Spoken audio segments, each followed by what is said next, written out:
We know that travel is a force for good, and we know that we can have positive impacts socially, economically, environmentally on the destinations that we visit. And we know from research that Monica just talked about, but also from our own research, that travelers do want to travel more sustainably.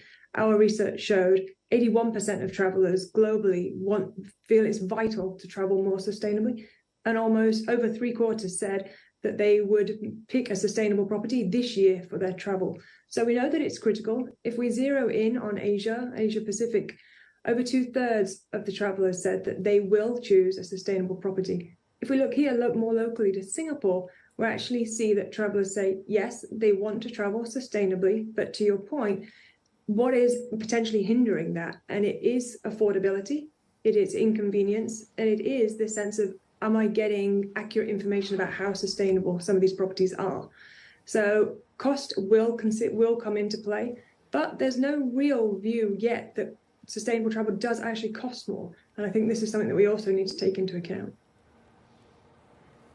Laura, are you seeing that people, when they say that they're booking sustainable travel, is it the types of trips that they're taking? Are they, say, going to the mountains, staying in a cabin versus maybe city travel? Or is it that they're specifically looking for companies that are doing the types of things that are important to them?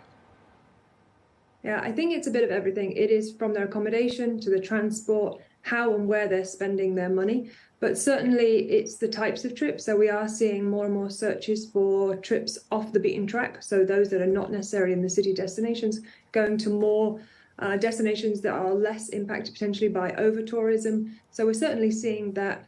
But we're also seeing the types of accommodation. On Booking.com, we offer a broad range of accommodation to allow for travelers to pick what works for them. And sometimes it is a short-term rental versus a large hotel. So I think it's important for travelers to think what's important to them on how they travel.